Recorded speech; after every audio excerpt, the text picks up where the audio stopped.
France Inter. Depuis dimanche, c'est la toute nouvelle idée d'Éric Besson afin de lutter contre l'immigration clandestine, s'attaquer au mariage gris. Le mariage gris, qu'est-ce que c'est? C'est quand un vilain sans-papier abuse de la naïveté d'une gentille petite Française en la séduisant, puis en l'épousant uniquement pour obtenir des papiers. Et une fois qu'il les a, il la jette comme un Kleenex.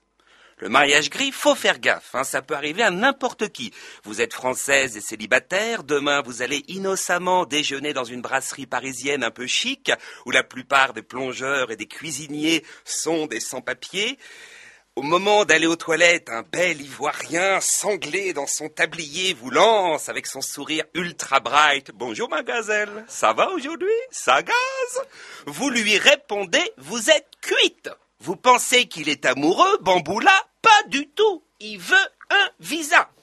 Bon, plus sérieusement, ce type de déconvenu est très rare. En 2004, sur 88 123 mariages mixtes, 395 ont été annulés pour caractère frauduleux.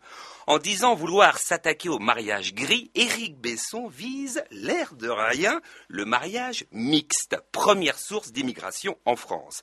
Et oui, un sans-papier noir, jaune ou basané qui épouse une Française, une fois qu'il a ses papiers, pour nous, ça change rien. Quand on le croise dans la rue, il reste noir, jaune ou basané. C'est chiant. La vraie trouvaille du mariage gris, c'est de jeter la suspicion sur le mariage mixte. Sous prétexte de vouloir détecter les quelques centaines de personnes flouées chaque année, on lance une enquête à grande échelle. Nos dizaines de milliers de petites Françaises qui ont généreusement épousé un sans-papier ont-elles été flouées? Pour ces dernières, ça peut même être une porte de sortie.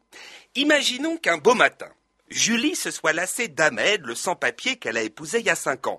Ahmed est moins tendre, moins attentif, il laisse ses chaussettes sales traîner par terre. Bref, Julie en a marre. Eh bien, grâce au numéro vert SOS Mariage Gris, elle pourra contacter le ministère de l'Immigration et balancer Ahmed.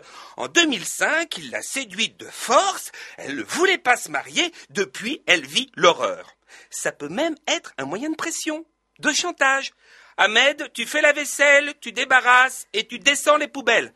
Mais attends Sylvie, mon amour, mon oasis, ma passion, je l'ai déjà fait toute la semaine la vaisselle. Ahmed, encore une réflexion et j'appelle Besson. Tu vis avec une Française, tu manques de rien, si tu veux retourner au bled, ne tiens qu'à toi. Bon, faut rester vigilant. Pour l'instant, il y a très peu de mariages gris, mais ça peut évoluer. Pour un sans-papier, faire semblant d'être amoureux, tirer un coup avec une personne qu'il ne désire pas, ça reste plus facile que de passer en Angleterre planqué sous les roues d'un camion. Et moins risqué. Même s'il fait l'amour à une très grosse, les risques d'être broyé ou étouffé sont moindres. Attention, le mariage gris, ça peut être dans les deux sens. Parfois, ce sont de jeunes et jolies femmes sans papier qui séduisent de vieux bons hommes français.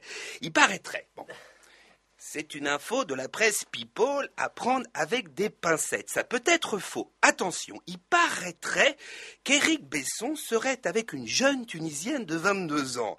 Si c'est vrai, je lui dis en toute amitié, il faut qu'il fasse gaffe au mariage gris. Bon, tant qu'il n'est pas marié, ça va, mais s'il franchit le pas, il y aura une enquête de vie privée. À plus de 30 ans d'écart, c'est obligatoire. Quand ça peut plus être ni pour ton physique, ni pour ta vigueur, il contrôle. Et puis là, y a des trucs suspects. Les inspecteurs, ils ont l'habitude. La demoiselle en question a certainement lu le livre de l'ex-madame Besson. Elle doit s'intéresser à la politique, un minimum. Donc dans ce cas, pourquoi lier son destin à un homme incapable de la plus petite fidélité? Ça tient pas. Ils vont lui poser des questions, c'est certain, voir si c'est un vrai couple. Que chante Éric Besson au réveil? La Marseillaise? Quel est son humoriste préféré? Brice Hortefeux? À quelle heure rentre-t-il le soir? 3 heures du mat? Pourquoi si tard? Il doit attendre à Roissy que le dernier charter d'Afghan décolle. Et si elle a tout bon, peut-être, éventuellement, pourra-t-on parler d'amour, une première pour Éric Besson.